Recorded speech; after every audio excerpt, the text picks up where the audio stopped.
हाँ भाई, नमस्कार सभी साथियों को। आगे होंगे सभी प्रशासनिक अधिकारी। हम लोग बात कर रहे हैं इंडियन पॉलिटी से संबंधित महत्वपूर्ण प्रश्नों पर, और कल हमने काफी कुछ प्रश्नों पर चर्चा कर ली थी। तो हम बात करेंगे अगले प्रश्न पर। क्वेश्चन नंबर 16 जो कहता हुआ दिखाई दे रहा है, वो आपका क्वेश्चन क्या कह रहा है साथियों, जरा पढ़ लीजिएगा। कथन और कारण वाला क्वेश्चन है, और कथन और कारण वाला क्वेश्चन है। क्वेश्चन क्या कह रहा है? कथन ए, भारतीय संविधान के आर्टिकल 1 में भारत को संघीय राष्ट्र के स्थान पर राज्यों का संघ कहा गया है।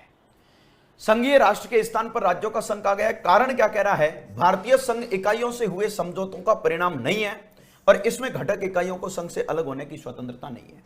अब इंडियन कॉन्स्टिट्यूशन का आर्टिकल 1 जब हम पढ़ते हैं साथियों, तो आर्टिकल 1 में ऐसा लिखा हुआ है, क्या लिखा हुआ है? Bharat that is India union of state. Bharat that is India union of state, यानी कि भारत जो कि इंडिया राज्यों का क्या होगा? संघ होगा।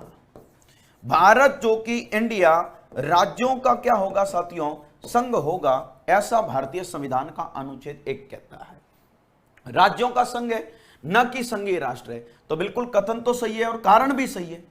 क्यों? क्योंकि Bharat that is India union of state, यानी कि भारत जो कि इंडिया राज्यों का संघ होगा। इसका मतलब भारत का गठन किससे मिलकर हुआ है? राज्यों से मिलकर हुआ है। भारत का कोई भी राज्य अपने को भारत से अलग कभी स्वतंत्र घोषित नहीं कर सकता है ना? क्यों? क्योंकि भारत का गठन किससे मिलकर हुआ है? राज्यों से मिलकर हुआ है। यानी कि बिल्कुल कथन है जो कारण है जो कथन की व्याख्या सही कर रहा है। और क्या कह रहा है? भारतीय संघ इकाइयों से हुए समझौतों का परिणाम थोड़ा ही है, यह घटक इकाइयों को संघ होने की अलग स्वतंत्रता। मतलब क्या कह रहा है? राज्यों को भारत से अलग स्वतंत्र होने की स्वतंत्रता नहीं है। अमेरिका का जब आप संविधान पढ़ते हो, तो अमेरिका के संविधान में क्या लिखा हुआ है? अमेरिका एक संघीय राष्ट्र है। अमेरिका क्या है? संघीय राष्ट्र है ना? तो इसका मतलब राइट आंसर आपका क्या हो जाएगा? ए और आर दोनों सही है, और आर ए की सही व्याख्या भी करता है। ए और आर दोनों सही भी है, और आर ए की सही व्याख्या भी कर रहा है। क्लियर? कोई दिक्कत नहीं। चलो बढ़ते हैं अगले प्रश्न की ओर। दूसरा है, एक विद्यमान राज्य की सीमा को परिवर्तित कर एक नवीन राज्य को बनाने की दृष्टि से 3 उपकरणों की आवश्यकता होती है। वे कौन कौन है? आपको पता है कि भारतीय संविधान का आर्टिकल 3 जब आप पढ़ते हो, अनुच्छेद 3 जब आप पढ़ते हो, तो आर्टिकल 3 में क्या लिखा हुआ है कि संसद कानून बनाकर भारत में किसी नए राज्य का गठन कर सकती है, राज्य की सीमा में परिवर्तन कर सकता है ना, और राज्य के नाम और उसकी भाषा के नाम में परिवर्तन किया जा सकता है। लेकिन जब एक नए राज्य का गठन करोगे तो 3 अंगों की आवश्यकता, 3 उपकरणों की आवश्यकता पड़ती है। वो कौन कौन होता है ना? अब कह रहा है सुप्रीम कोर्ट, राष्ट्रपति और संसद। सुप्रीम कोर्ट का कोई मतलब नहीं है। संसद, यहां पर भी सुप्रीम कोर्ट आ गया, कोई मतलब नहीं है। यहां पर भी सुप्रीम कोर्ट, कोई मतलब नहीं है। तो 3 अंग कौन कौन से होंगे? राष्ट्रपति, संसद तथा संबंधित विधानमंडल, यानी कि डी ऑप्शन आपका सही हो जाएगा। अगर नए राज्य का गठन करना है तो एक तो उपकरण की आवश्यकता पड़ती है उस राज्य के विधानमंडल, मतलब जिससे तोड़कर नया राज्य बनाया जा रहा है। अभी आपको पता होगा तेलंगाना नया राज्य बना आंध्र प्रदेश को तोड़कर, तो आंध्र प्रदेश राज्य के विधानमंडल से पूछा, फिर और किससे पूछा? संसद तो बना ही रही है और राष्ट्रपति हस्ताक्षर करेगा ही। तो संसद, राष्ट्रपति और संबंधित राज्य का विधानमंडल, ये 3 उपकरण की आवश्यकता होती है किसी भी नए राज्य का। क्लियर दोस्तों? कोई दिक्कत नहीं है। चलो बढ़ते हैं अगले प्रश्न की ओर। नए राज्य के गठन के संदर्भ में निम्नलिखित कथनों पर विचार कीजिएगा और बताना कौन सा कथन है जो सही है। अभी मैंने आपको बताया साथियों कि नए राज्य का गठन अनुच्छेद क्या कहता है? अनुच्छेद कौन सा कहता है साथियों? बताइएगा। अनुच्छेद 3 कहता है। आर्टिकल 3 मैंने अभी आपको बताया क्या कि संसद कानून बनाकर भारत में नए राज्य का गठन कर सकती है, राज्य की सीमा में परिवर्तन कर सकती है, राज्य के नाम और उसकी भाषा के नाम में परिवर्तन। तो पहला कथन कह रहा है नए राज्य के गठन के लिए संशोधित विधेयक को संसद में पेश करने के लिए राष्ट्रपति की अनुमति की आवश्यकता नहीं होती है। अरे मेरे दोस्तों, होती है। पहला कथन गलत हो जाएगा। अगर किसी नए राज्य का गठन किया जा रहा है तो गठन करने से पूर्व जो विधेयक सदन में रखा जाता है उससे पहले राष्ट्रपति की अनुमति लेना आवश्यक है। और दूसरा, संसद संबंधित राज्य विधानमंडल के विचार को मानने के लिए बाध्य है, कोई जरूरी नहीं है। आपको पता, मैंने अभी बताया ना कि तेलंगाना नया राज्य बना आंध्र प्रदेश से तोड़कर, तो आंध्र प्रदेश राज्य के विधानमंडल जो था उससे पूछा। अब आंध्र प्रदेश मान लो कह देता कि नहीं बनाना है, तो क्या नहीं बनता? क्या संसद राज्य विधानमंडल का जो विचार है वो मानना उनकी बाध्यता नहीं। हाँ, राज्य विधानमंडल से जरूर पूछा जाता है है ना। लेकिन वो जो राज्य विधानमंडल विचार दे रहा है उसको मानना संसद की कोई बाध्यता नहीं है, और ये कह रहा है बाध्यता इसलिए गलत है। तो कह रहा है सही कौन सा है, तो न तो एक सही है और ना ही दो सही है, दोनों ही कथन आपके क्या है, गलत है। ठीक है, चलो बढ़ते हैं अगले प्रश्न की ओर। नेक्स्ट क्वेश्चन है, संविधान के आर्टिकल 50 अनुच्छेद 15 में उल्लेखित धाराओं के संदर्भ में विचार कीजिएगा और बताइएगा कौन सा कथन है जो सत्य है। पहला कथन क्या कह रहा है, आर्टिकल 15(4) अनुच्छेद 15(4) में सामाजिक और शैक्षणिक दृष्टि से पिछड़े हुए नागरिकों के लिए शिक्षण संस्थाओं में विशेष प्रावधान कर सकेगा। सही है, सामाजिक और शैक्षणिक दृष्टि से पिछड़े हुए लोगों के लिए विशेष प्रावधान की बात है, बिल्कुल सही बात है। अनुच्छेद 15 में 6 बातें आपने पढ़ी होगी, साथियों मैं बोल देता हूं आपके सामने। अनुच्छेद 15(1) क्या कहता है, राज्य नागरिकों के साथ क्या नहीं करेगा, धर्म, मूल वंश, जाति, लिंग और जन्म स्थान के आधार पर किसी प्रकार का कोई भेदभाव नहीं करेगा। कौन सा अनुच्छेद कहता है, 15(1)। 15(2) क्या कहता है, राज्य में स्थित सभी प्रकार की सार्वजनिक संस्थाएं सभी नागरिकों के लिए समान रूप से उपयोगी होगी। सार्वजनिक संस्थाओं का मतलब क्या हुआ, जैसे आपके सार्वजनिक संस्था का मतलब क्या हुआ, जैसे आपके गांव में सरकारी कोई तालाब है, चारागाह है, कुआं है ना, चारागाह है, खेल का मैदान है, ये सभी सार्वजनिक संस्था है। और इनमें धर्म, मूलवंश, जाति, लिंग और जन्म स्थान के आधार पर कोई भेदभाव नहीं किया जाएगा। 15(3) क्या कहता है, अगर राज्य चाहे तो महिलाओं और बच्चों के लिए विशेष प्रावधान कर सकता है। यह राज्य को स्वतंत्रता अनुच्छेद 15(3) कहता है ना, कि महिलाओं के लिए विशेष प्रावधान कर सकता है।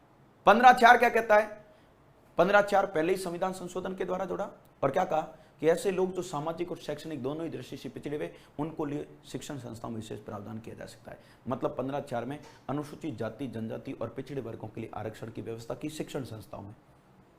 15(5) 93वें संविधान संशोधन के द्वारा जोड़ा और अनुसूचित जाति, जनजाति और ओबीसी वर्ग के लिए क्या किया, उच्च व तकनीकी शिक्षण संस्थाओं में आरक्षण की व्यवस्था की। और 15(6) जो 103वें संशोधन के द्वारा जुड़ा और आर्थिक पिछड़ापन के, आर्थिक दृष्टि से पिछड़े हुए लोगों को शिक्षण संस्थाओं में 10% आरक्षण देने की बात हो गई। तो पहला तो सही है, सामाजिक और शिक्षण। दूसरा 15(1) कहता है कि राज्य नागरिकों के साथ धर्म, नस्ल, जाति, लिंग और जन्म, निवास स्थान के आधार पर भेदभाव नहीं करेगा।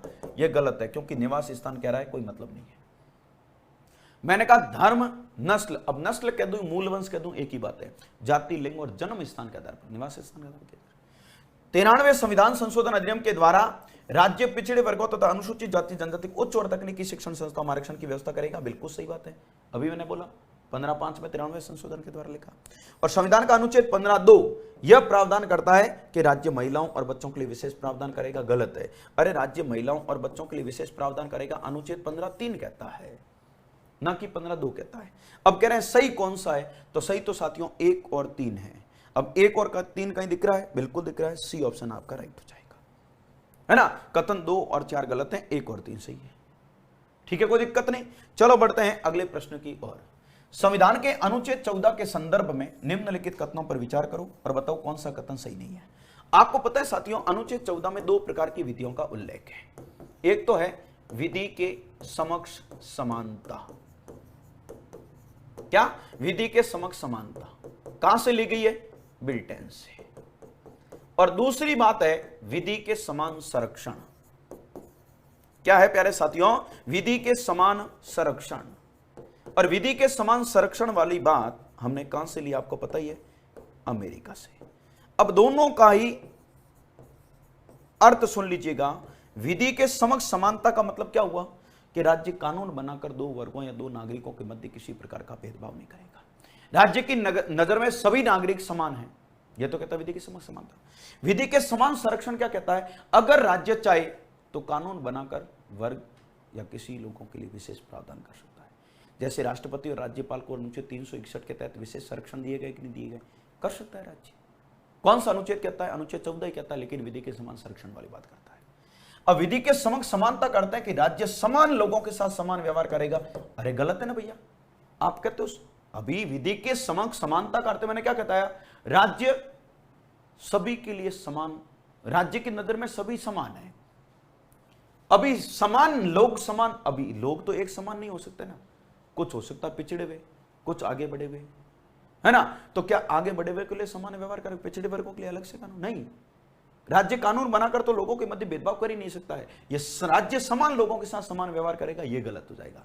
यहां पर ये लिख देते ना कि विधि के समक्ष समानता का अर्थ होता है कि राज्य सभी नागरिकों के लिए समान व्यवहार करेगा, सभी नागरिकों के साथ, सभी लोगों के साथ समान व्यवहार करेगा, तो सही हो जाता।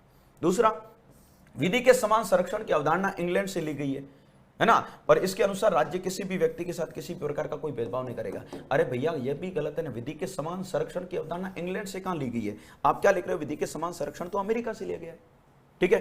तीसरा, विधि के समक्ष समानता एक सकारात्मक अवधारणा है, और जबकि विधि के समान संरक्षण एक नकारात्मक अवधारणा है। यह भी आपका गलत है। क्यों गलत है? क्योंकि विधि के समक्ष समानता एक नकारात्मक अवधारणा है और विधि के समान संरक्षण एक सकारात्मक अवधारणा है। यह गलत लिख रहा है, आपको बहुत अच्छे से याद रखना है। विधि के समक्ष समानता वाली बात क्या है? विधि के समक्ष समानता वाली बात है जो नकारात्मक प्रवृत्ति की मानी जाती है, और समान संरक्षण क्या माना जाता है? सकारात्मक। तो यह भी गलत है। तो उपयुक्त में से कौन सा कथन सही नहीं है? 1, 2, 3 तीनों ही सही नहीं है, क्योंकि तीनों ही गलत है। ये देख लो, कथन तीनों ही क्या है? गलत है। चलो बढ़ते हैं अगले प्रश्न की ओर।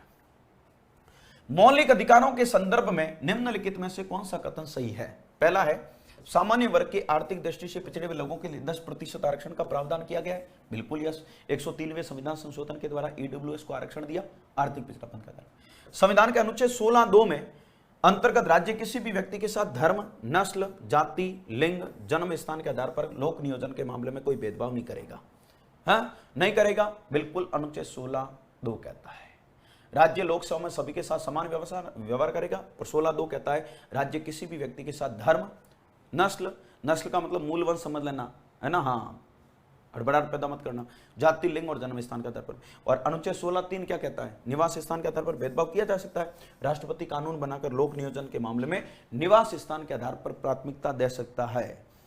निवास स्थान के आधार पर प्राथमिकता दे सकता है ना। अब कौन कानून बनाकर? अब यहां पर भी सुनना, राष्ट्रपति कानून बनाएगा क्या? अरे मेरे दोस्तों, संसद कानून बनाकर, है ना। और अनुच्छेद 340 में उल्लिखित है कि संविधान लागू होने के 5 वर्ष के भीतर संसद सामाजिक और शैक्षिक दृष्टि से लोगों का पता लगाकर आयोग गठित करेगी। यह भी आपका गलत है। क्यों? क्योंकि आयोग का गठन राष्ट्रपति करेगा, भीतर संसद है जो सामाजिक और शैक्षिक पता लगाने के लिए आयोग बनाएगा, नहीं। यहां संसद की जगह आपको पता ही होगा अनुच्छेद 340 में क्या लिखा हुआ है? राष्ट्रपति पिछड़े वर्गों का अध्ययन करने के लिए आयोगों का गठन करेगा। इसलिए 1953 में काका कालेलकर आयोग बना था, और 1989 1 जनवरी 1979 को मंडल आयोग बना था।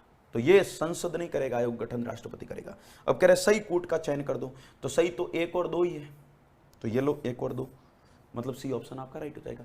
तीसरा और चौथा गलत क्यों हुआ? क्योंकि यहाँ राष्ट्रपति कानून बनाकर नहीं, संसद कानून बनाएगा, और आयोगों का गठन संसद नहीं राष्ट्रपति करेगा। बहुत बारीकी के साथ सवाल पढ़ने साथियों। चलो नेक्स्ट क्वेश्चन क्या कह रहे हैं? उपाधियों के अंत के संदर्भ में निम्नलिखित कथनों पर विचार करो और बताओ कौन सा कथन सही है। अब आपको पता होगा साथियों, अनुच्छेद 18 आर्टिकल 18 क्या कहता है? उपाधियों का अंत। अनुच्छेद 18 में किसका उल्लेख है प्यारे साथियों? उपाधियों का अंत। लेकिन अनुच्छेद 18(1) में क्या लिखा हुआ है? भारत सरकार शिक्षा व सेना के अलावा किसी भी क्षेत्र में कोई उपाधि नहीं दे सकता है, और अगर किसी भारतीय नागरिक को किसी प्रकार की कोई विदेशी उपाधि धारण करनी है तो पहले राष्ट्रपति से अनुमति लेना जरूरी होगा। तो पढ़ लीजिएगा, यदि कोई व्यक्ति सरकार के अधीन लाभ के पद पर है तो वह राष्ट्रपति की अनुमति के बिना, ये बना नहीं है, बिना है, ठीक है, किसी अन्य देश से उपाधि नहीं प्राप्त कर सकता है। सही है कि नहीं है? बिल्कुल सही बात है। अरे सही है ना? बिल्कुल सही है, ठीक है। दूसरा, बालाजी राघवन मामले में उच्च न्यायालय ने यह निर्णय दिया कि अनुच्छेद 18 का उल्लंघन नहीं है। कौन? भारत रत्न। अब ये हम कई बार पढ़ते हैं साथियों, आपको पता है ना। हाँ, क्या बोला? अरे सॉरी, ये सही है, गलत नहीं है, सही है ना। हाँ, हम ये क्या पढ़ते हैं साथियों कि अनुच्छेद 18 कहता है शिक्षा और सेना के अलावा किसी भी क्षेत्र में उपाधि नहीं दी जा सकती है। तो विद्यार्थियों के मन में एक प्रश्न उत्पन्न होता है, भारत रत्न क्या है? अरे भारत रत्न उपाधि नहीं है, भारत रत्न एक पुरस्कार है, और इसीलिए बालाजी राघवन मामले में कह चुके हैं न्यायालय के द्वारा, बालाजी राघवन मामले में क्या कहा? भारत रत्न है जो क्या नहीं है? अनुच्छेद 18 का उल्लंघन नहीं है। भारतीय नागरिक विदेशी राज्य से उपाधि नहीं ले सकता है, बिल्कुल सही बात है, बिना राष्ट्रपति के अनुमति। और भारत सरकार सेना और शिक्षा संबंधी सम्मान के अलावा कोई अन्य उपाधि प्राप्त नहीं करेगा, बिल्कुल सही है। अलावा लिख रहा है ना, इसका मतलब सेना और शिक्षा के मामले में तो उपाधि दी जा सकती है, सेना और शिक्षा के अलावा किसी भी क्षेत्र में उपाधि प्रदान नहीं करेगा। तो कौन सा कथन सही है? तो 1 2 3 4 चारों ही बातें बिल्कुल सही है। ठीक है, चलो बढ़ते हैं अगले प्रश्न की ओर। निम्नलिखित में से कौन से मौलिक अधिकार केवल भारतीय नागरिकों को प्राप्त है? अब साथियों आपको पता होगा कि मौलिक अधिकारों का जो उल्लेख तो है ना, वो मौलिक अधिकारों का उल्लेख तो भारतीय संविधान के अनुच्छेद कहां से कहां तक है बताओ? अनुच्छेद 12 से लेकर अनुच्छेद 35 तक है, पता आपको। लेकिन आपको यह भी पता होना चाहिए कि अनुच्छेद 12 से 35 तक मौलिक अधिकार है, लेकिन इसका मतलब यह मत समझना कि यह मौलिक अधिकार केवल भारतीयों को प्राप्त है, नहीं। यह मौलिक अधिकार जितने भारतीयों के लिए उपयोगी है, उतने के उतने विदेशियों के लिए भी उपयोगी है। लेकिन क्या? लेकिन ये साथियों के कुछ ऐसे मौलिक अधिकार है जो केवल भारतीयों को प्राप्त है। इन 12 से 35 में कुछ ऐसे मौलिक अधिकार जो केवल भारतीयों को प्राप्त है, तो आपको आंसर यह देना है कि केवल भारतीयों को प्राप्त अधिकार कौन कौन से हैं। केवल भारतीयों को प्राप्त अधिकार कौन कौन से हैं बताओ। देखिए साथियों, अगर आपने मौलिक अधिकार पढ़े तो अच्छा पता होगा, अनुच्छेद 15, 16, 19, 29 और 30। अनुच्छेद 15, 16, 19, 29 और 30 ऐसे मौलिक अधिकार है जो केवल भारतीयों को प्राप्त है। तो देख लो, 15, 16, 17 नहीं होगा, 14 नहीं होगा, ये भी 15, 16, 19, 29 और 30, मतलब ऑप्शन आपका सी राइट हो जाएगा। 15, 16, 19, 29 और 30 ऐसे मौलिक अधिकार है जो केवल भारतीयों को प्राप्त है। ठीक है, चलो बढ़ते हैं अगले प्रश्न की ओर। सम्मिलित कीजिएगा। अब साथियों आपको पता होगा कि जब नागरिकों के मौलिक अधिकारों का क्या होता है? उल्लंघन होता है, तो मौलिक अधिकारों का उल्लंघन होने पर सुप्रीम कोर्ट और हाई कोर्ट के द्वारा, आपको भली भांति पता होगा, उल्लंघन होने पर सुप्रीम कोर्ट व हाई कोर्ट के द्वारा क्या जारी की जाती है? रिटें जारी की जाती है। सुप्रीम कोर्ट अनुच्छेद 32 के तहत 5 प्रकार की करता है, तो हाई कोर्ट अनुच्छेद 226 के तहत 6 प्रकार की रिटें जारी करता है। सुप्रीम कोर्ट अनुच्छेद 32 के तहत 5 प्रकार की करेगा और हाई कोर्ट अनुच्छेद 226 के तहत 6 प्रकार की करेगा। अब रिटें 5 और 6 11 नहीं है, टोटली रिटें 6 प्रकार की है ना। लेकिन एकमात्र ऐसी रिट जो केवल हाई कोर्ट जारी करता है वो इंजंक्शन। लेकिन अब रिटों के क्या है आपको पता है? लैटिन नाम भी है, जैसे बंदी प्रत्यक्षीकरण, उत्प्रेषण, प्रतिषेध, परमादेश और अधिकार प्रचार, हिंदी में नाम है। बंदी प्रत्यक्षीकरण को क्या कहा जाता है साथियों? बंदी प्रत्यक्षीकरण का शाब्दिक अर्थ होता है हैबियस कॉर्पस, और बंदी प्रत्यक्षीकरण का शाब्दिक अर्थ क्या होता है? लैटिन नाम हैबियस कॉर्पस होता है। लेकिन शाब्दिक अर्थ क्या होता है ना? बंदी को सशरीर न्यायालय में पेश करना, तो हैबियस कॉर्पस बंदी को सशरीर। उत्प्रेषण का मतलब होता है सर्सियोरी, है ना, उत्प्रेषण का मतलब सर्सियोरी होता है। तो उत्प्रेषण का शाब्दिक अर्थ क्या होता है बताओ, है ना? अरे भैया, उत्प्रेषण का शाब्दिक अर्थ क्या होगा बताओ? ठीक है, उत्प्रेषण का शाब्दिक अर्थ होगा सूचना देना, प्रेषित करना, ये लो। फिर प्रतिषेध, प्रोहिबिशन, प्रतिषेध का मतलब होता है रोकना, ठीक है, प्रतिषेध यह है नहीं, प्रोहिबिशन। फिर आता है परमादेश, परमादेश का मतलब हमारा आदेश, मैंडिमस, मैंडिमस का मतलब होता है हम आपको आदेश देते हैं, तो ये ए का क्या हो जाएगा? 4। और क्यों वारंटो, किस अधिकार से, है ना, किस अधिकार से। तो ए का 4, बी का 3, सी का 1 और डी का 2, बिल्कुल ए ऑप्शन आपका राइट हो जाएगा। ए का 4, बी का 3, सी का 1, डी का 2। ठीक है, चलो बढ़ते हैं अगले प्रश्न की ओर। निम्नलिखित कथनों पर विचार कीजिएगा और बताइएगा कौन सा कथन है जो सही नहीं है, बताओ। पहला है, नीति निर्देशक तत्वों को लागू करने के लिए न्यायालय याचिका जारी कर सकता है। अरे मेरे दोस्तों, गलत है ना। क्यों गलत है? क्योंकि नीति निर्देशक तत्वों की प्रकृति कैसी है बताओ? अवाद योग्य मानी जाती है। नीति निर्देशक तत्वों की प्रकृति कैसी है? अवाद योग्य मानी जाती है। अवाद योग्य का मतलब क्या हुआ? नीति निर्देशक तत्वों में लिखी गई बातों के खिलाफ हम न्यायालय में अपील नहीं कर सकते हैं। नीति निर्देशक तत्व न्यायालय में प्रवर्तनीय नहीं है। नंबर दूसरा, राज्य के नीति निर्देशक तत्व वाद योग्य नहीं है। बिल्कुल सही बात है, क्योंकि अवाद योग्य। सामाजिक, आर्थिक और राजनीतिक न्याय का उल्लेख प्रस्तावना, मौलिक अधिकार और नीति निर्देशक तत्वों में किया गया है, यह गलत है। क्यों? क्योंकि सामाजिक, राजनीतिक और आर्थिक न्याय का उल्लेख, सामाजिक, राजनीतिक और आर्थिक न्याय का उल्लेख कहां पर देखने को मिलता है बताओ? इन 3 ही प्रकार के न्याय का उल्लेख कहां कहां पर देखने को मिलता है? तो एक तो मिलता है प्रस्तावना में और एक मिलता है नीति निर्देशक तत्व में। मौलिक अधिकारों में न्याय नहीं है, और ये लिख रहा है ना मौलिक अधिकार, इसीलिए मैं तीसरा गलत कर रहा हूं। और मिनर्वा मिल्स मामले में निर्णय दिया कि मौलिक अधिकार और नीति निर्देश तत्वों में सामंजस्य है, और यह सामंजस्य संविधान की आधारभूत संरचना है। बिल्कुल सही बात है। मिनर्वा मिल्स मामला हुआ था 1980 में, और उसमें कहा नीति निर्देश तत्व और मौलिक अधिकार में सामंजस्य है। ठीक है, तो कौन से कथन सही नहीं है पूछ रहा है, तो एक तो सही नहीं पहला है, और एक सही नहीं तीसरा है, तो 1 और 3 कहीं दिख रहा है, बिल्कुल ए ऑप्शन आपका राइट हो जाएगा। कथन 1 और 3 गलत है। चलो नेक्स्ट प्रश्न क्या कह रहा है, सुमिलित कीजिएगा। अब आर्टिकल 39 क्या आप पता है, 6 बातें पढ़ते हो। अनुच्छेद 39A में क्या लिखा हुआ है, राज्य महिलाओं और पुरुषों को क्या करेगा, रोजगार के समान अवसर देगा। तो 39A का ये रहा, सभी स्त्रियों और पुरुषों को समान कार्य के लिए समान अवसर दिया जाएगा। बिल्कुल सही बात है।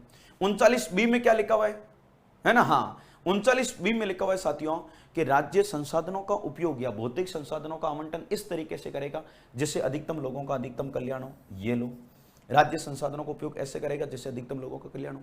39C में क्या लिखा हुआ है, राज्य आर्थिक संसाधनों का केंद्रीकरण नहीं होने देगा। अब आर्थिक संसाधनों के साधनों का मतलब क्या हुआ, ऐसे संसाधन जिससे लोगों को प्रत्यक्ष या अप्रत्यक्ष तरीके से क्या प्राप्त होता है, रोजगार। उन संसाधनों का केंद्रीकरण नहीं होने देगा, तो क्या करेगा, विकेंद्रीकरण करेगा। विकेंद्रीकरण करेगा जिससे फायदा क्या होगा, सभी को समान रूप से फायदा मिलेगा, है ना। 39C में ये देख दो, राज्य आर्थिक संसाधनों केंद्रीकरण। और 39D में क्या लिखा हुआ है, राज्य महिलाओं और पुरुषों को समान कार्य के लिए समान वेतन देगा। ठीक है, तो ये ध्यान रख लेना। तो अब सम्मिलित कर दो, A का 3 कहीं दिख रहा है, यहां भी दिख रहा है, यहां भी दिख रहा है। B का 4 यहां भी दिख रहा है, यहां भी दिख रहा है। C का क्या है, आर्थिक संसाधनों का विकेंद्रीकरण, केंद्रीकरण रोकेगा, विकेंद्रीकरण करेगा। C का 1 कहीं दिख रहा है, ये रहा। और D का 2, मतलब 3 4 1 2, ये रहा। ए ऑप्शन राइट हो जाएगा आपका, क्या ए ऑप्शन राइट हो जाएगा। चलो बढ़ते हैं अगले प्रश्न की ओर। भारतीय संविधान के 42वें संविधान संशोधन अधिनियम के द्वारा नीति निर्देशक तत्वों में जो परिवर्तन किए गए, उनके संदर्भ में निम्नलिखित में से कौन सा कथन सही है, बताओ। आपको पता है साथियों कि 42वें संशोधन के द्वारा नीति निर्देशक तत्वों में कौन कौन सी बातें जोड़ी, सारी बातें कर देता हूं। पहला तो जोड़ा 39F, है ना। 39F कौन से संशोधन से जुड़ा, है ना। और 39F में क्या लिखा आपको पता है, 39F में क्या लिखा कि राज्य बच्चों के लिए भय मुक्त और गरिमा युक्त वातावरण की व्यवस्था करेगा। राज्य बच्चों के लिए क्या करेगा, भय मुक्त व गरिमा युक्त वातावरण की व्यवस्था करेगा। दूसरी बात जोड़ी आर्टिकल 39A कैपिटल लेटर वाला, यह भी 42वें संशोधन से जुड़ी बातें कर रहा हूं। और राज्य नागरिकों के लिए निःशुल्क विधिक सहायता की व्यवस्था करेगा। ठीक है, फिर नंबर तीसरी बात जोड़ी आर्टिकल 43A। अनुच्छेद 43A में क्या लिखा साथियों कि राज्य उद्योगों के प्रबंधन में कर्मकारों की भागीदारी तय करेगा। और आर्टिकल फिर जोड़ा 48A। और अनुच्छेद 48A में क्या लिखा आपको पता है, राज्य वन्य जीवों और पर्यावरण की क्या करेगा, रक्षा करेगा। तो देख लो, इसने राज्यों को निःशुल्क कानूनी सहायता बनाने के लिए सक्षम किया, बिल्कुल सही है। 39A 42वें से जुड़ा। इसने राज्य के उपक्रमों के प्रबंधन में कामगारों की सहभागिता, बिल्कुल 43A ये भी जोड़ा। बालकों और अल्पसंख्यक व्यक्तियों के शोषण से बचने और गरिमा युक्त वातावरण की व्यवस्था करना, बिल्कुल 39F जोड़ा, ये भी। और पर्यावरण संरक्षण और वन्य जीवों की रक्षा, अनुच्छेद 48A बिल्कुल जोड़ा। तो ये तो चारों ही बातें आपके जोड़ी गई है, कौन से संशोधन से, 42वें संशोधन से। इसका मतलब 1 2 3 4 ये रहे चारों ही आर्टिकल, और ये चारों ही आर्टिकल मैंने यहां भी लिख दिए, इनकी बातें भी लिख दी। तो ये नीति निर्देशक तत्वों में टोटली 4 बातें हैं जो 42वें संशोधन के द्वारा जोड़ी गई थी। नेक्स्ट प्रश्न क्या कह रहा है, सुमिलित करो आर्टिकल 41, 42, 43 और 43A। अभी 43A आपने पढ़ा, 42वें संशोधन के द्वारा जोड़ा, क्या जोड़ा, उद्योगों के प्रबंधन में कर्मकारों की भागीदारी तय करेगा। ठीक है। आर्टिकल 43 में क्या है, राज्य सभी नागरिकों के लिए क्या करेगा, सभी लोगों के लिए जीवन निर्वाह योग्य वेतन उपलब्ध करवाएगा। यानी कि आर्टिकल 43 अगर आपने पढ़ा है तो न्यूनतम वेतन, न्यूनतम मजदूरी की दरें तय करेगा, बिल्कुल सही है। आर्टिकल 42 में क्या लिखा हुआ है साथियों, आपको पता ही है क्या, कि राज्य कार्य की न्याय संगीत और मानवीय दशाओं को उपलब्ध करवाएगा। प्रसूति अवकाश का आधार 42 ही माना जाता है। और 41 में क्या लिखा है, राज्य आर्थिक सामर्थ्य और विकास की सीमाओं को ध्यान में रखते हुए गरीबों, निःशक्तों और दिव्यांगों की क्या करेगा, सहायता करेगा। तो अब ए का तो हो गया 3, ए का 3 यहां भी रहा, यहां भी रहा। बी का 4 यहां भी रहा, यहां भी रहा। सी का क्या हो जाएगा, 2 ये रहा। और डी का क्या हो जाएगा, सॉरी सी का 1 और डी का 2, मतलब 3 4 1 3 4 1 2, मतलब ए ऑप्शन आपका राइट हो जाएगा। ठीक है, ये बात आप बहुत अच्छे से याद रख लेना। क्लियर? चलो बढ़ते हैं अगले प्रश्न की ओर। कथन ए और कारण आर है। क्या कह रहा है? कोई भी व्यक्ति किसी भी नीति निश्चित दंग से प्रभावित होता तो वह न्यायालय नहीं जा सकता है ना? नहीं जा सकता है, बिल्कुल सही बात है, नहीं जा सकता है। क्यों नहीं जा सकता है साथियों? है ना? क्यों? क्योंकि नीति निर्देशक तत्वों की प्रकृति कैसी है? अवादियों की, अभी बताई थी। और नीति निर्देशक सिद्धांतों के संदर्भ में न्यायपालिका याचिका जारी नहीं करता है, इसीलिए नहीं जा सकता है ना? रीजन भी तो ये बता रहा है ना, कारण भी तो ये बता रहा है कि नीति निर्देशक तत्वों के संदर्भ में जो न्यायालय याचिका जारी नहीं कर सकता है। बिल्कुल, क्यों? क्योंकि इसकी नीति निर्देशक तत्वों की प्रकृति कैसी है भैया? अवाद योग्य है ना। तो इसका मतलब ए और आर सही है ना? और आर ए का सही स्पष्टीकरण भी है। ठीक है, बढ़ते हैं अगले प्रश्न की ओर। मौलिक कर्तव्यों के संदर्भ में निम्नलिखित में से कौन सा कथन सही है? अब आपको पता है मौलिक कर्तव्य के बारे में, मौलिक कर्तव्य का उल्लेख मूल संविधान में तो था नहीं था ना? बिल्कुल। मौलिक कर्तव्य कौन से संशोधन के द्वारा जुड़े? 42वें के द्वारा। 42वां संशोधन कब हुआ? 1976 में। कितने जुड़े? 10। वर्तमान में कितने मौलिक कर्तव्य बताओ? 11, है ना? और 11वां मौलिक कर्तव्य 86वें संशोधन के द्वारा जोड़ा गया। और मौलिक कर्तव्य कौन सी समिति की सिफारिश पर जोड़े? सरदार स्वर्ण सिंह समिति की सिफारिश पर।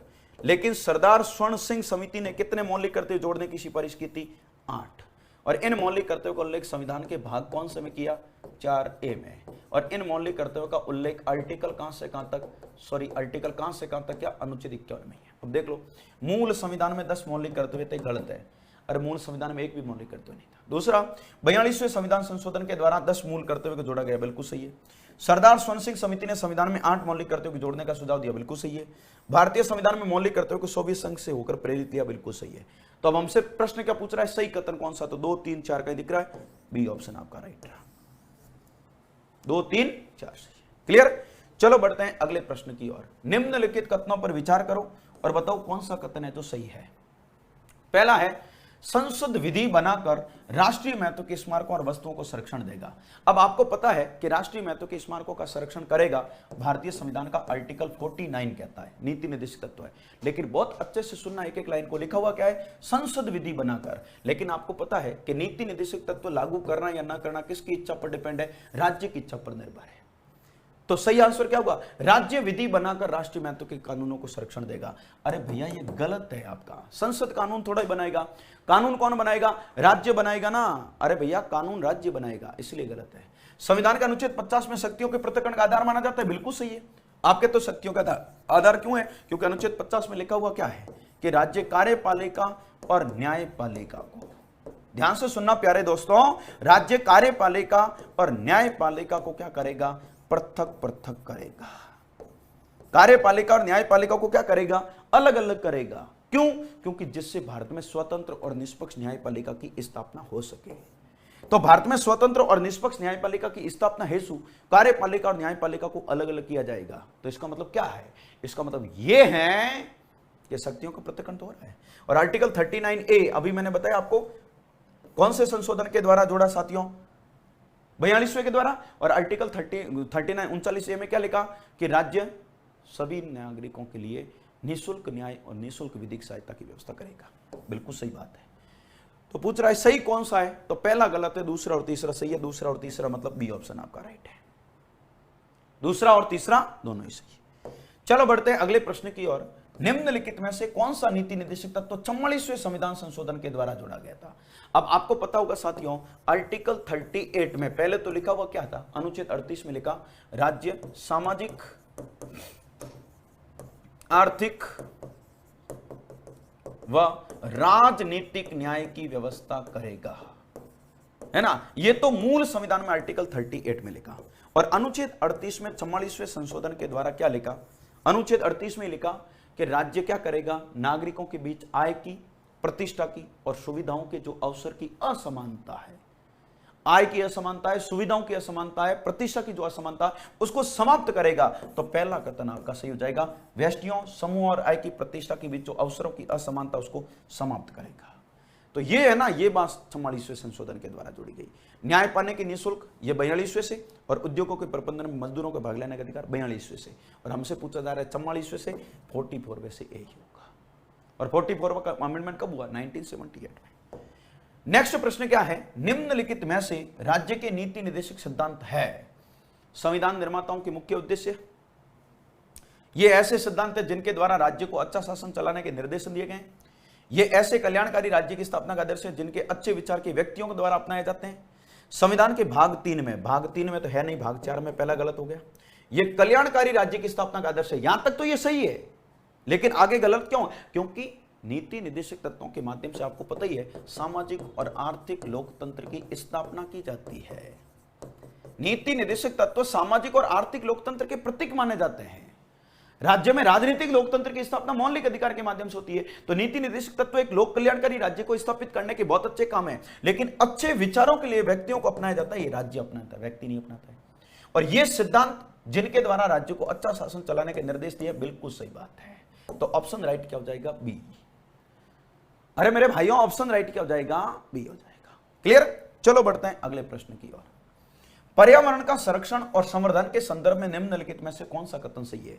एक बात तो अभी अभी आपने नीति निर्देशक तत्वों में पढ़ी, कौन सी? आर्टिकल 48A 42वें संशोधन के द्वारा जोड़ा 1976 में। और क्या लिखा? राज्य वन, वन्य जीवों और पर्यावरण का क्या करेगा? संरक्षण और संवर्धन करेगा। लिखा कि नहीं लिखा? बिल्कुल लिखा। तो नीति निर्देशक तत्वों में तो है, लेकिन मौलिक कर्तव्यों में भी है कि नहीं है?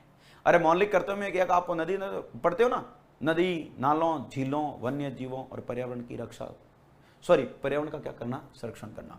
तो नीति निर्देशक तत्वों में भी है और मौलिक कर्तव्य में तो पढ़ लो। इसकी चर्चा केवल नीति निर्देशक तत्व नहीं, इसकी चर्चा केवल मौलिक कर्तव्य नहीं, इसकी चर्चा न तो राज्य और नहीं, इसकी चर्चा नीति निर्देशक तत्वों में भी है और मौलिक कर्तव्य में भी की गई है। तो ऑप्शन राइट कौन सा हो जाएगा? D option. ठीक है, बढ़ते हैं अगले प्रश्न की ओर। सुमिलित करो, है ना। नीति निर्देशक तत्वों के बारे में किसने क्या कहा था? ग्रैनविल ऑस्टिन का कथन क्या है? आपको पता है मौलिक अधिकार संविधान की आत्मा है। किसने कहा था? पंडित जवाहरलाल नेहरू ने। अनुच्छेद 32 को भी संविधान की आत्मा कहा गया। किसने कहा? डॉक्टर भीमराव अंबेडकर ने। लेकिन नीति निर्देशक तत्व राज्य की आत्मा है। किसने कहा? ग्रैनविल ऑस्टिन ने। तो नीति निर्देशक तत्वों को राज्य की आत्मा किसने कहा? Granville Austin. तो ये नीति निर्देशक तत्व संविधान की आत्मा नहीं है, यहां पर लिख देना राज्य की आत्मा है। नीति निर्देशक तत्वों को राज्य की आत्मा कहा जाता है। क्लियर? नंबर दूसरा, टीटी कृष्णमाचार्य ने क्या कहा? टीटी कृष्णमाचार्य ने कहा नीति निर्देशक तत्व संविधान निर्माताओं की भावनाओं का कूड़ादान है। नीति निर्देशक तत्व क्या है? संविधान निर्माताओं की भावनाओं का कूड़ादान है। नसीरुद्दीन ने क्या कहा था? साथियों, नसीरुद्दीन ने क्या कहा था? तो नसीरुद्दीन ने कहा था क्या कि नीति निर्देशक तत्व नए वर्ष के पहले दिन के वादे हैं जो दूसरे दिन भुला दिए जाते हैं। और एमसी चागला ने क्या कहा? अगर नीति निर्देशक तत्व सही ढंग से लागू कर दे तो भारत में स्वर्ग स्थापित हो जाएगा। और एक कथन जो बहुत महत्वपूर्ण है साथियों, वो कई बार पूछा जाता है, वो है केटी शाह का। अभी मैं बार बार आपको कह रहा हूं कि नीति निर्देशक तत्वों की प्रकृति कैसी है? अवाद योग्य है। और प्रकृति अवाद योग्य होने के कारण केटी शाह का एक कथन है क्या कि नीति निर्देशक तत्वों को एक ऐसा चेक बताया जिसका भुगतान राज्य की इच्छा पर निर्भर है, बैंक की इच्छा पर निर्भर है। केटी शाह ने नीति निर्देशक तत्वों के बारे में क्या कहा? नीति निर्देशक तत्व एक ऐसा चेक है जिसका भुगतान बैंक की इच्छा पर निर्भर है। किसने कहा? केटी शाह ने।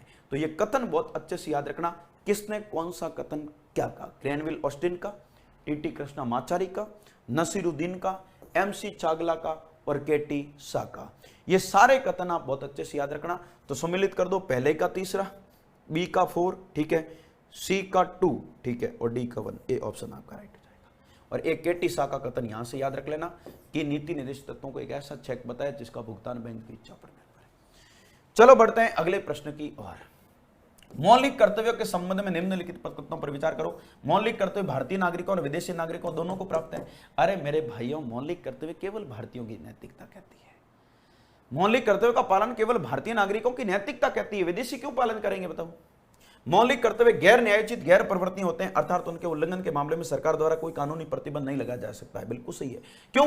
क्योंकि मौलिक कर्तव्यों की प्रकृति भी कैसी है साथियों? अवाद योग्य है। आप कहते हो मौलिक कर्तव्य की प्रकृति अवाद योग्य? बिल्कुल यस। क्यों? क्योंकि मौलिक कर्तव्य का पालन आपकी कोई बाध्यता नहीं है, आपकी नैतिकता है। मौलिक कर्तव्य का पालन करना भारतीय नागरिकों की क्या है? केवल नैतिकता है, बाध्यता नहीं है। ठीक है, पालन करो या ना करो, आपकी क्या कहती है, आपकी नैतिकता कहती है। आपको भारत का नागरिक होने के नाते इन कर्तव्यों का पालन करना चाहिए। अरे मेरे भाइयों, आपका पहला कर्तव्य क्या है कि संविधान के आदर्शों, राष्ट्रगान और राष्ट्रीय ध्वज का आदर करना चाहिए। अब राष्ट्रगान का आदर आप कब करोगे, जब बजता है तो संविधान सावधान की पोजीशन में खड़ा रहना चाहिए। आप कहते तो नहीं, मैं तो बैठा बैठा सो जाऊंगा, खड़ा तो नहीं होऊंगा, मत हो। क्या खड़ा नहीं होने पर आपको दंडित किया जाएगा? नहीं। इसलिए मैं कह रहा हूं प्रकृति आपत्ति।